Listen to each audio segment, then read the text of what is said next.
once I get this annoying tuning back in.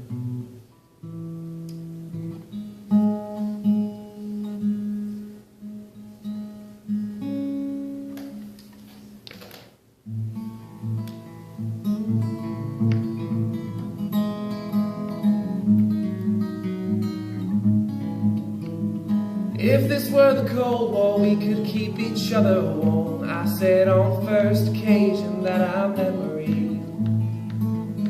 We were crawling through the hatch that was the missile silo door, and I don't think that she really thought that much of me. I never had to learn to love her like I learned to love the bomb. She just came along and started to ignore me.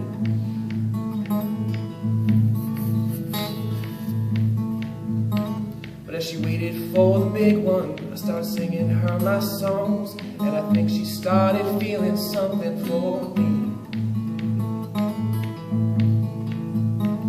We passed the time with crosswords that she thought to bring inside. What 5 letters spell apocalypse, she asked me.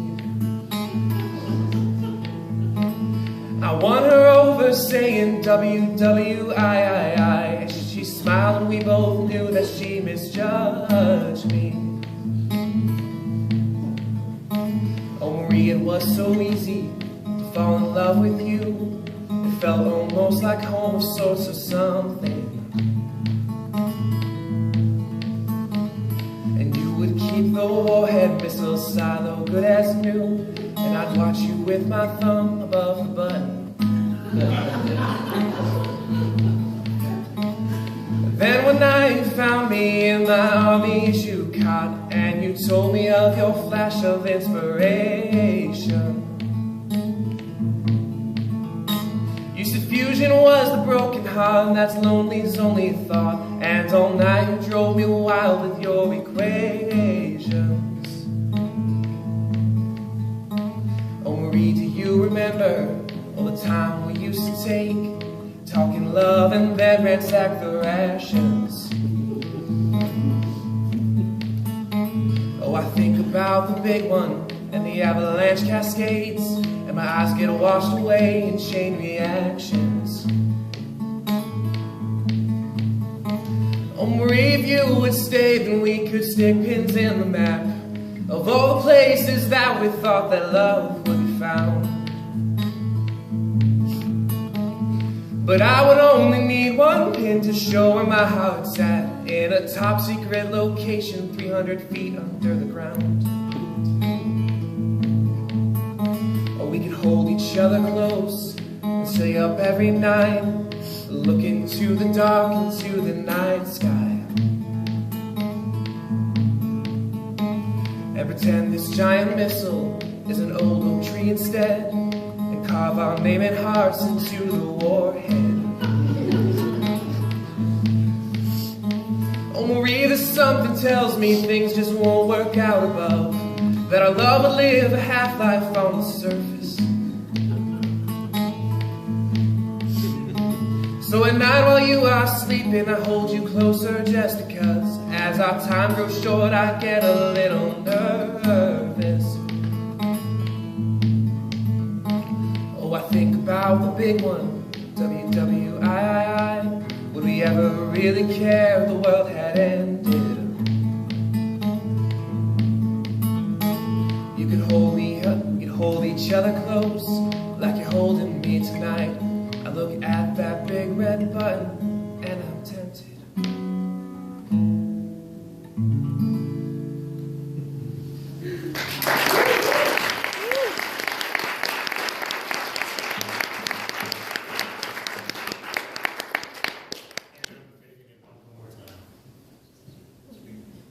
Sorry.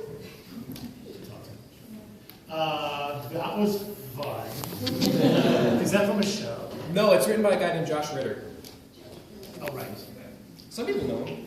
So what would happen if, after the piece you're working on, if you were in a show, not just a concert, but you were doing this in a show, and you had it memorized, how would you deliver this song to an actor telling the story? Well, part of the staging is something that Dr. Biel and I talked about. Just kind of Josh Ritter, Yak and I would kind of call him our modern-day Bob Dylan, just with a decent voice. Sorry, I just insulted a couple people. But I just kind of, especially knowing Josh Ritter's style and like the character he portrays in a lot of his songs. A lot of his songs you could pretty much put together as a whole suite of forlorn men with nothing to hold on to.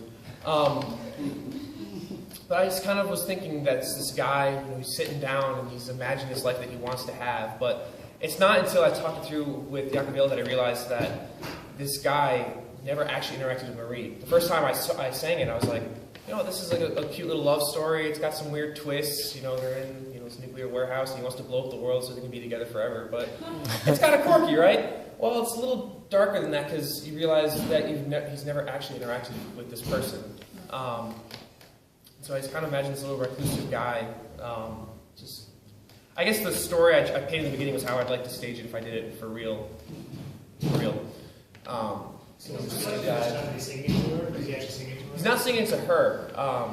I imagine it's more like it's his words he wants to speak to her, and he's just kind of, he's fiddling around on his guitar, just kind of sitting there in a dark room, just kind of swaying back and forth, imagining what could be.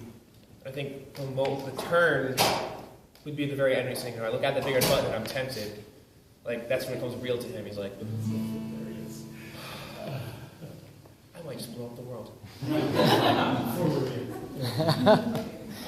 Let's talk a little bit about your vocal production. Something really interesting is happening with your placement. And I almost, we've got 1 minute. Has the shift from being a worship arts major to being a musical theater major given you license to do something different with your voice? It's allowed me to explore it more, that's for sure. Doing worship arts, I felt like I was doing a lot of the same placement, a little more brighter, much more forward, which was very useful last year playing Horton, getting to play this very nasally kind of character. But then going into musical theater, starting to voice lessons again, and with that mindset of changing things, a lot of stuff Yak and I worked on. We've actually, I didn't tell Bendo this, but I told Yak that I call it chasing Bendo, because I'm trying to get that tenor opera placement, because I don't have that darkness, that dark voice, but there's a model of that. Yeah, actually, that's, I love that. Chasing Bendo. It's like a novel. Or a movie. On the upper notes, this was a very high song for you. No, it's not at all. On the upper notes, there's some really lovely resonance happening there. That's unforced. It's just a matter of you just decided to switch something up there, and that's what I encourage you. It's really nice.